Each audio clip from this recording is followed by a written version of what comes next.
Certains d'entre vous sont déjà en train d'enseigner en ligne, d'autres sont en train de décider, ils sont curieux de connaître les avantages et les inconvénients.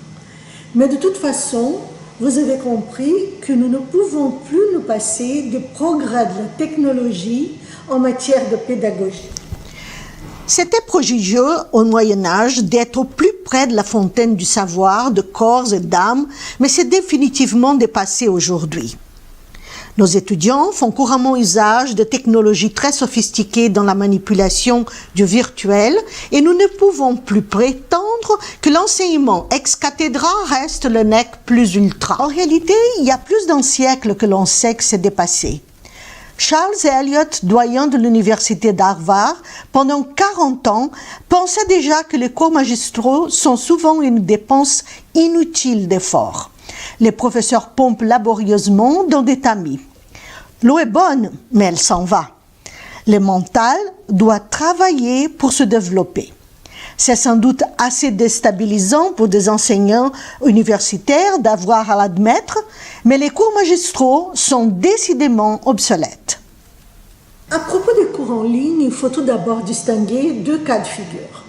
Certains cours sont proposés entièrement en ligne et tout contact avec l'enseignant et entre les participants reste virtuel.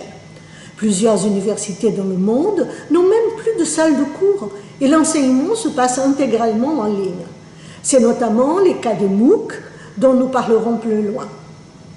Plus fréquemment, les cours sont devenus hybrides, avec une distribution du temps de présence sur place à l'université et l'utilisation de ressources virtuelles. La technologie dont nous disposons maintenant doit rendre plus facile notre tâche. Mais nous savons aussi que la fascination pour la technologie peut rendre l'enseignement en ligne la pire des solutions. Examinons d'abord les cas des diapositives PowerPoint qui sont couramment utilisées par presque tous les enseignants. Ce n'est pas parce que c'est projeté sur grand écran qu'une page de livre pénètre le cerveau de l'audience. Et nous avons tous vu des présentations de cet acabit dans des congrès, même dans des congrès internationaux, avec des phrases d'excuses du genre « Je sais bien que vous ne pouvez pas tout lire, mais… » Le pire, c'est d'abord les chercheurs qui ne se donnent pas la peine d'apprendre à enseigner. Il y avait et il y a encore une croyance qui met le contenu avant la pédagogie. Si quelqu'un sait, il sait enseigner. La transmission, c'est un art, c'est sûr, mais aussi une technique qui s'apprend, comme n'importe quelle profession qui se respecte. Lors de son introduction à ce colloque, Christine Geoffrin nous a dit que moins de 10% des enseignants français suivent une formation continue en pédagogie chaque année. Sans doute, moins de 10% des enseignants français ont jamais suivi une formation en pédagogie dans leur vie académique. Et c'est toujours le même qui s'y intéresse régulièrement pour renouveler leur technique de communication. Mais il ne suffit pas non plus de réduire le nombre de lignes sur la diapositive pour la rendre plus lisible. Si l'on affiche d'emblée tout de suite, personne n'écoute l'explication sur chaque topic. On ne peut pas s'empêcher d'avancer, de lire aussi vite que possible. Selon ce que l'on veut mettre en avant, il faut choisir la taille de la police de caractère, les gras ou la couleur, et dérouler le topic un par un au fur et à mesure des explications. Cela constitue un PowerPoint sonore dans lequel l'étudiant suit une explication à l'aide de textes, d'illustrations graphiques, selon le sujet. Regarder la tête du prof n'apporte rien de plus à l'explication.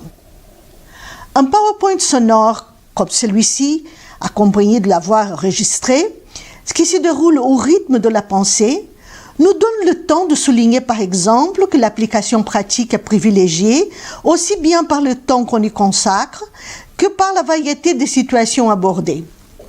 Quand on enseigne à des professionnels, c'est le temps dédié à la pratique qui compte, comme l'a souligné Albert Sicone dans sa communication à ce congrès. Ça, c'est le B à bas. Mais malgré cette précaution primaire, les cours en ligne peuvent encore être mauvais si l'on confond cours à distance avec cours en ligne. L'essai des polis disponibles sur le site reste encore très près des anciens cours par correspondance ou cours à distance. Il ne suffit pas non plus de savoir se servir d'une caméra. Les téléconférences ne font qu'élargir l'audience des cours magistraux. La logique est essentiellement la même. Ce n'est pas de regarder notre tête qui apprend quelque chose aux étudiants.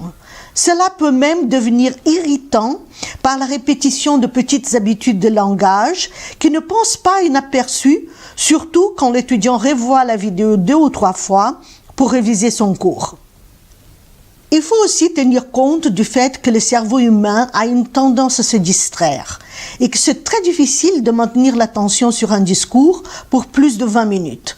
Notre attention flotte et il faut un effort pour le ramener au sujet. Cet effort est encore plus grand pour cette génération de zappeurs qui pensent qu'ils peuvent faire attention à des tâches multiples. La multiplication des tâches ne fait que découper l'attention de manière séquentielle et les cerveaux tâchent de remplir les espaces alternés. Il y a une quantité de recherches publiées à ce sujet qui permettent de démolir le mythe narcissique de la capacité à suivre différentes tâches simultanément. Alors, qu'est-ce qui est vraiment bon en matière de cours en ligne? Comment peut-on profiter au maximum de cette ressource incontournable? Tout d'abord, il faut se tenir à la relation essentielle. La technologie est au service de la pédagogie et pas l'inverse. Et ensuite, n'oublions pas que la pédagogie est une application de la psychologie, particulièrement de la psychologie cognitive. Il y a une quantité de publications en psychologie cognitive sur les résultats de l'application de techniques pédagogiques. La pédagogie constitue ainsi un sujet de recherche à part entière. Ces raisonnements vont guider l'usage que nous faisons des cours en ligne. Qu'est-ce qui est propre et unique à la communication des cours en ligne? C'est tout d'abord le moteur de recherche. Donc, il faut bien choisir son moteur de recherche. Par les moteurs de recherche, nos étudiants ont accès à toutes les connaissances dont ils ont besoin. Ce n'est pas au bout de la langue, mais c'est au bout de doigts, des leurs et des nôtres. Le grand avantage de Google est la traduction immédiate en français de toute page Internet.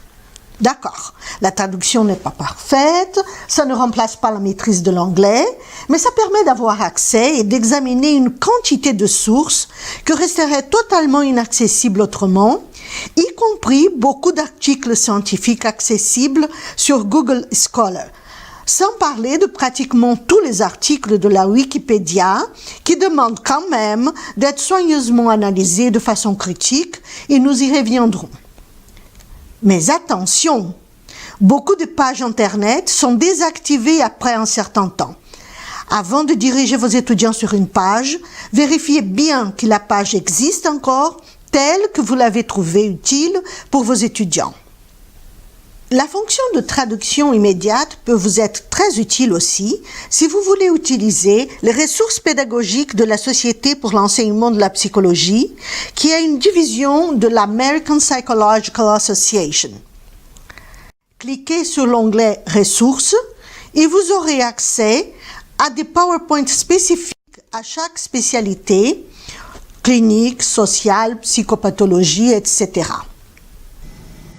Les moteurs de recherche recèlent de contenus que nous allons utiliser dans nos cours en ligne, mais avant de les explorer, je voudrais toucher un mot sur la plateforme, qui est l'adresse Internet de notre cours.